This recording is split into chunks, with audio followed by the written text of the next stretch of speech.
আসসালামু আলাইকুম। তো আশা করি নিশ্চয়ই সকলেই ভালো আছেন। আমি চাই আপনারা সবসময় ভালোর দলেই থাকুন। তো আপনারা অনেকেই প্রশ্ন করেছেন যে বিশ্বকাপ কোয়ালিফাই করতে হলে একটা টিমকে কত পয়েন্ট ক্লেম করতে হবে, বিশেষ করে ব্রাজিল এবং আর্জেন্টিনাকে বিশ্বকাপে কোয়ালিফাই করতে হলে আর কত পয়েন্ট ক্লেম করতে হবে এবং আর কয়টা ম্যাচ তাদেরকে জিততে হবে, সেই বিষয়টা আপনারা জানতে চেয়েছিলেন। তো আজকের ভিডিওতে আমরা সেই বিষয়টা নিয়ে কথা বলবো। আর্জেন্টিনা এবং ব্রাজিলকে বিশ্বকাপে কোয়ালিফাই করতে হলে আর কয়টা ম্যাচ জিততে হবে, বিশেষ করে ল্যাতিন অঞ্চল থেকে এক্স্যাক্টলি কত পয়েন্ট ক্লেম করতে পারলে বিশ্বকাপের টিকিটটা নিশ্চিত হয়, সেই বিষয়টা নিয়ে কথা বলবো।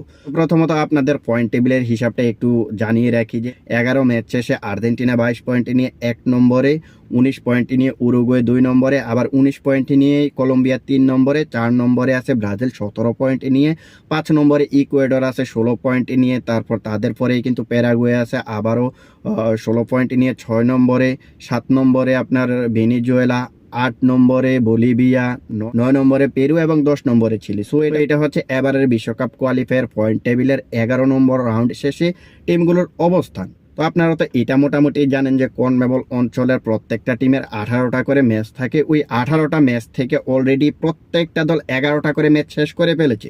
সো 11টা ম্যাচ শেষ করার পরে তাদের হাতে আছে আর 7টা ম্যাচ।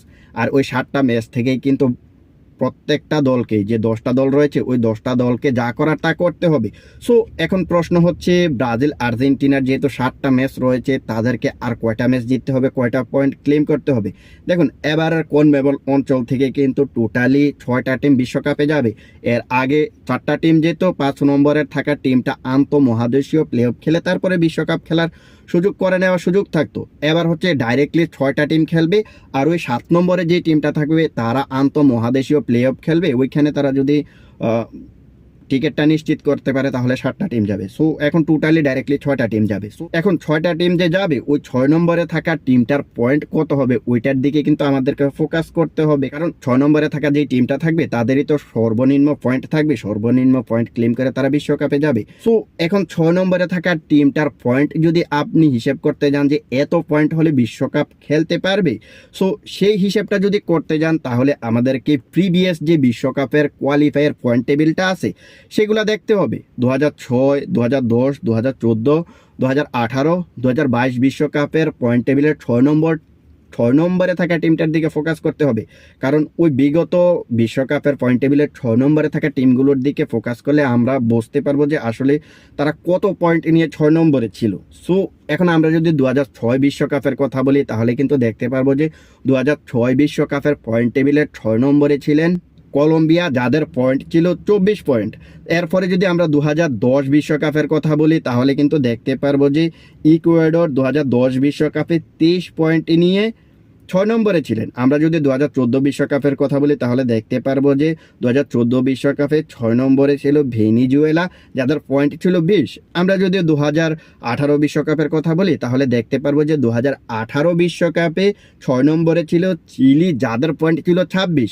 আমরা যদি এখন 2022 বিশ্বকাপের কথা বলি তাহলে দেখতে পারবো যে 2022 বিশ্বকাপে কলম্বিয়া 23 পয়েন্ট নিয়ে 6 নম্বরে ছিল। তো প্রিভিয়াস যে বিশ্বকাপগুলো ছিল ওই প্রিভিয়াস বিশ্বকাপ থেকে আমরা এটা তো দেখতে পেলাম যে 6 নম্বরে থাকা টিমগুলোর পয়েন্ট এক্স্যাক্টলি কত ছিল, 20, 23, 24, 26 এমন ধরনের পয়েন্টই কিন্তু ছিল। সো এইখান থেকে আমরা বুঝতে পারি যে যেই টিমটা 2026 বিশ্বকাপে কোয়ালিফাই করবে সর্বশেষ টিম হিসেবে, ওই টিমটার পয়েন্ট 23, 24, 25, 26-এর মধ্যেই কিন্তু থাকবে। সো আমরা এটা ধরে নিতে পারি যে 23ও বাদ দিলাম, 24ও বাদ দিলাম, 25, 26 এই দুটা পয়েন্ট ক্লেম করতে পারলে মোটামুটি আমরা ধরে নিতে পারি যে 2026 বিশ্বকাপ খেলতে পারবে। তো আপনি যদি সেফ জোনে থেকে যদি বিশ্বকাপটা কনফার্ম করতে চান তাহলে অবশ্যই আপনার 26 পয়েন্ট লাগবে। মানে একবারে সর্বোচ্চ যেটা ধরলাম, সর্বোচ্চ 26 পয়েন্ট হলে একটা টিম বিশ্বকাপে কোয়ালিফাই করতে পারবে। সো ওই হিসাব করে আমরা যদি এখন আর্জেন্টিনার পয়েন্টটা দেখি তাহলে দেখতে পারবো যে তাদের কিন্তু 11 ম্যাচ শেষে 22 পয়েন্ট হয়ে গেছে। তাদের সামনে ম্যাচটা হচ্ছে পেরুর সঙ্গে। ওই ম্যাচটা যদি তারা জিততে পারে তাহলে তাদের পয়েন্ট হয়ে যাবে 22 আর 3 25।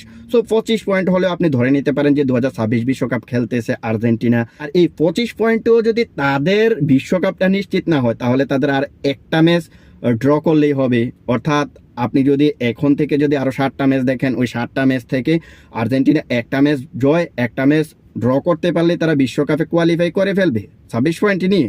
তো এখন আমরা যদি ব্রাজিলের কথা বলি তাহলে দেখতে পারবো যে তাদের পয়েন্ট হচ্ছে কত 17, 11টা ম্যাচ খেলেছে, তাদের আরও 7টা ম্যাচ রয়েছে। ওই 7টা ম্যাচ থেকে তাদের আরও 9টা পয়েন্ট ক্লেম করতে হবে। ওই 9টা পয়েন্ট ক্লেম করার জন্য তারা যদি 2টা ম্যাচ জিততে পারে তাহলে এখন তাদের 17-র সাথে 6 যোগ করলে 23 হয়ে যাবে।